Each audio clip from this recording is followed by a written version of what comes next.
Miscelânea Histórica. Olá a todos e bem-vindos à Miscelânea Histórica número 14 do podcast Falando de História. Eu sou Paulo M. Dias e comigo está, como é costume, Rogério Luís Jesus. No dia em que sai esta miscelânea, 13 de dezembro de 2021, assinalam-se precisamente os 500 anos da morte do rei Dom Manuel I, pelo que decidimos fazer uma autêntica miscelânea manuelina, digamos assim, dedicando-a a este rei e a alguns aspectos do seu reinado. E claro, como desta vez não tivemos tempo para o fazer, prometemos que no futuro dedicaremos um episódio mais longo a este monarca. Sim, claro, fica então feita esta promessa aos nossos ouvintes. E o facto é que Dom Manuel foi, no contexto da história de Portugal, um rei muito invulgar, desde logo pela forma como ele acabou por ascender ao trono, não foi Paulo? Exatamente, já que Dom Manuel era filho do infante Dom Fernando, duque de Viseu e Beja, e de Dona Beatriz, duas das figuras mais interessantes desta segunda metade do século XV. Quando nasceu em Alcochete, a 31 de maio de 1469, ninguém imaginava que o pequenino Manuel não só viria a tornar-se duque de Beja e governador da Ordem de Cristo, mas também rei. Claro. Isto porque tinha vários irmãos mais velhos, a quem, claro, cabia a herança paterna, como estava muito afastado da linha de sucessão ao trono. Mas ao longo das décadas de 1470, 80 e 90, uma sucessão de mortes imprevistas acabou por aproximá-lo progressivamente da coroa. Em 1484 tornou-se duque de Beja e governador da Ordem de Cristo, isto após a morte do seu irmão Dom Diogo, aliás assassinado por Dom João II por ter conspirado contra ele. Em 1491, um acidente de cavalo acabou por resultar na morte do príncipe Dom Afonso, que tinha apenas 16 anos, e era o único herdeiro de Dom João II. Um acontecimento trágico para o rei, mas que acabou por conduzir Dom Manuel ao trono, o que acabou por se verificar em 1495. Ora, nesse ano, com Dom João II às portas da morte, e aliás com suspeitas de envenenamento, acabou por deixar a contragosto, digamos assim, o reino ao primo Dom Manuel. Isto após várias tentativas sem sucesso de legitimar junto do Papa o seu filho bastardo Dom Jorge para, claro, deixar-lhe o reino. E foi perante esta sucessão de acontecimentos que os contemporâneos de Dom Manuel perceberam perfeitamente que ele só chegou ao trono com uma grandíssima dose de sorte. Por isso não admira que lhe tenha sido atribuído o cognome de Venturoso, isto é, o que tem ventura, ou seja, o que tem sorte, um cognome que neste caso assenta que nem uma luva. Pois percebe-se realmente que o cognome foi muito bem escolhido. Bom, e já que falamos da família, quantas vezes é que casou Dom Manuel e, na realidade, quantos filhos é que acabou por ter? Dom Manuel casou 3 vezes e sobreviveu a 2 dessas esposas. Logo em 1496, portanto um ano após subir ao trono, casou com Dona Isabel, filha dos reis católicos de Castela e Aragão, mas aquela rainha acabou por falecer logo em 1498, depois de um parto muito difícil e do qual nasceu um filho, Dom Miguel da Paz, que durante os seus 2 anos de vida foi herdeiro dos reinos de Castela, Aragão e Portugal. Mas como este príncipe faleceu em 1500, foi necessário ao rei casar novamente para ter descendência, pelo que casou nesse mesmo ano com Dona Maria, irmã de Dona Isabel, ou seja, a cunhada. Este segundo casamento acabou por durar até 1517, data da morte da rainha, acontecimento que aliás marcou muito o rei, já que eles se tornaram muito próximos ao longo destes anos de casamento, e foi deste matrimónio precisamente que nasceram 9 filhos, 7 dos quais chegaram à idade adulta e vieram a desempenhar elevados cargos e dignidades. O primogênito foi, claro, o futuro Dom João III, seguindo-se-lhe Dona Isabel, esposa de Carlos V e, portanto, imperatriz. Depois Dona Beatriz, duquesa de Saboia, em Itália. Dom Luís, duque de Beja, que não tendo chegado a casar foi pai de Dom António Prior do Crato, que, como sabemos, disputou a coroa contra Filipe II de Castela em 1580, como aliás referimos no último episódio do podcast. Depois temos ainda Dom Fernando, duque da Guarda, Dom Afonso Cardeal, Dom Henrique Cardeal, inquisidor-mor e também rei, entre 1578 e 1580, e por fim Dom Duarte, duque de Guimarães. Como se percebe, era uma família numerosa, bem-sucedida, e tudo isto graças, sobretudo, aos esforços do rei para lhes dar uma posição social e económica que fosse condizente com o seu estatuto enquanto membros da Casa Real. Dom Manuel acabou ainda por casar uma última vez, em 1518, neste caso com Dona Leonor da Áustria, sobrinha das suas 2 primeiras esposas e irmã do imperador Carlos V, portanto, mantinha-se tudo um pouco em família. Claro. Este casamento acabou por ser mais controverso, já que o plano inicial seria o de casar aquela princesa com o herdeiro da coroa, Dom João, que tinha uma idade mais aproximada da princesa, e o rei, basta lembrar, que nascendo em 1469, em 1518 teria 49 anos. Deste casamento acabou por nascer Dona Maria, apelidada de sempre noiva, por ter tido muitos projetos de casamento, mas nunca ter dado o nó, e acabou, aliás, por vir ao mundo em junho de 1521, poucos meses antes do falecimento do pai. Ainda há uma ideia muito corrente de se pensar em Dom Manuel como o rei das especiarias, da pimenta, isto, claro, por causa da viagem de vasta gama, como se Portugal tivesse vivido apenas das relações com o Império. Mas isso, na realidade, nós sabemos que não é bem assim, não é? Não, de todo. Aliás, a prioridade diplomática de Dom Manuel foram sempre os reinos de Castela e Aragão. fruto da união dinástica dos reis católicos, que se começava lentamente a transformar em Espanha, era um vizinho a ter em conta. E, portanto, era necessário garantir paz e estabilidade na Península Ibérica para, claro, poder prosseguir as conquistas em Marrocos ou na Ásia. E, por isso, os sucessivos casamentos do rei serviram precisamente para estreitar estas relações com os vizinhos ibéricos. Por outro lado, o papado também ocupou um lugar de grande importância na diplomacia manuelina, dado o seu importantíssimo papel simbólico e a legitimação religiosa que oferecia à expansão portuguesa, em particular em Marrocos, e para isto basta lembrar a embaixada ao Papa Leão X em 1514, que teve muito impacto à época, não só pelo luxo e pelo exotismo da comitiva portuguesa, mas também pela sua importância política no contexto geoestratégico da Europa da época, digamos assim.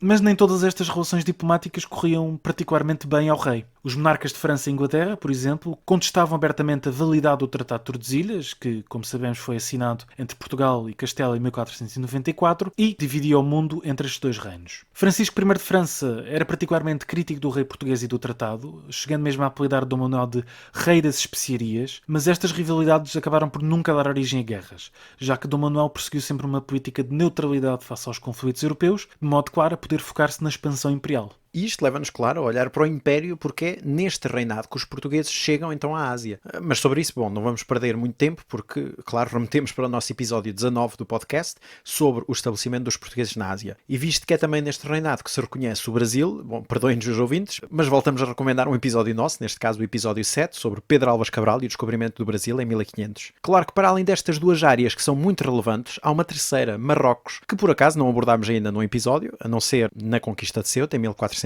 no nosso episódio 18, mas que é uma área de expansão também central neste período. Sim, é uma região simbolicamente muito importante para a coroa ao longo de todo o século XV e no início do reinado de Dom Manuel, este pensou liderar pessoalmente um exército a Marrocos, dando aliás continuidade ao que se tinha tornado tradição familiar, iniciada precisamente com a conquista de Ceuta em 1415. Acabou por não o fazer, mas nem por isso deixou de se interessar por aquela região. Quando subiu ao trono em 1495, herdou 4 praças: Ceuta, Alcácer, Cegueira, Erzurum e Tânger. Mas ao longo do seu reinado conquistou ou fundou outras 6, o que significava que, por volta de 1515, a coroa portuguesa controlava boa parte da costa marroquina entre o Estreito de Gibraltar a norte e as Ilhas Canárias mais a sul. O investimento material e humano em Marrocos foi tremendo, muito superior ao que sucedeu na Índia, por exemplo, e, para termos uma ideia, a armada preparada para conquistar a Zamora em 1513 foi a maior da época, e 2 anos mais tarde, em 1515, a derrota portuguesa junto ao rio de Mamora, mais ou menos no centro da costa marroquina, constituiu o pior desastre militar deste reinado. Se é com Dom Manuel que, por um lado, a presença portuguesa na região atinge o seu auge, é também no final deste mesmo reinado que já se dá início ao lento declínio que virá a obrigar Dom João III a abandonar várias fortalezas, mas já mais tarde, na década de 1540. Mas claro,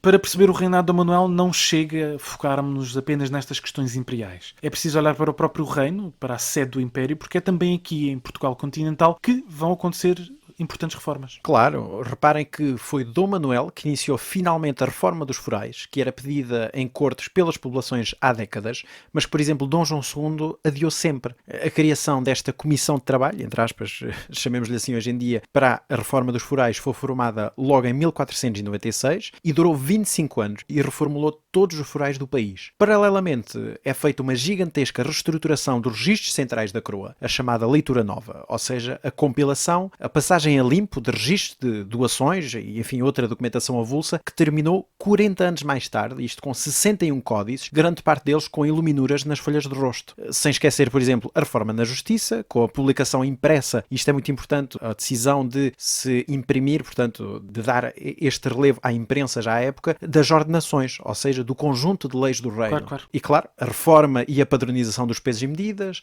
as alterações ainda nas estruturas militares, com a introdução, se bem que durante pouco tempo, das estruturas organizadas das ordenanças, ou ainda mudanças na heráldica, como a reconfiguração dos seus oficiais e do seu papel, ou também ainda nas artes, com o famoso estilo manuelino, aquele que nós chamamos hoje manuelino, que não é mais, na realidade, do que um gótico tardio, também entendido, lá está, como um último gótico, e a quem é acrescentado as típicas decorações que nós conhecemos deste estilo e que ainda sofre algumas influências mudejadas, ou seja, hispano-árabes ou também ditas hispano-muçulmanas. E isto, claro, é só um brevíssimo apanhado de um reinado que mudou muito a face do reino. Sim, claro. Haveria também de falar, por exemplo, na questão religiosa e no problema, entre aspas, dos judeus e dos cristãos novos, mas sobre isso falámos, por exemplo, no episódio 22 do podcast. Mas se eu tivesse que fazer um balanço, entanto, diria que poucos foram os reinados da história de Portugal em que se notou uma diferença tão grande entre o momento em que o rei chega ao poder e aquele em que morre. E neste caso o reinado de Dom Manuel é claramente um destes, porque quando ele morre, a 13 de dezembro de 1521, o país está claramente muito diferente do que quando ele chegou ao trono a 27 de outubro de 1495. Sim, não foi apenas um rei preocupado com as especiarias da Ásia, como muitas vezes se pensa, ou sequer com a cruzada em Marrocos ou no Mediterrâneo, já que ele também teve planos para a conquista de Jerusalém. Foi sim um homem do seu tempo, de um período de transição muito importante e que por isso apresentava tanto traços associados ao período medieval como ao período moderno. Não foi por acaso que liderou uma autêntica modernização da administração, da organização militar e das fortalezas, ou que patrocinou a construção de edifícios um pouco por toda a parte, colocando sempre em lugar de destaque as suas armas pessoais. Foi, como aliás bem caracterizaram tanto Jean Aubin como João Paulo Oliveira e Costa, um príncipe do Renascimento.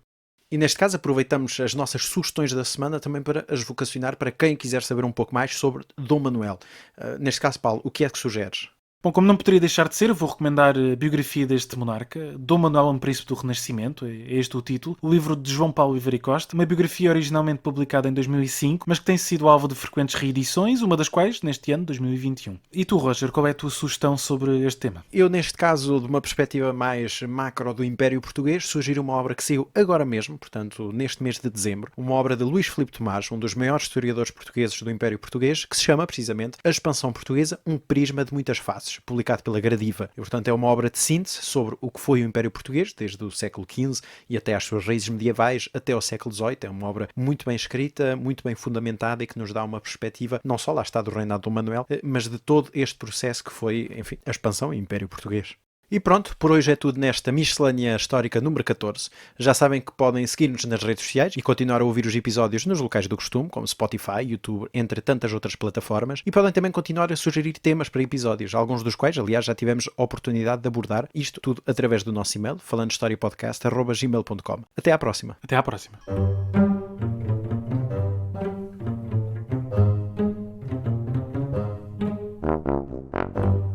Miscelânea Histórica.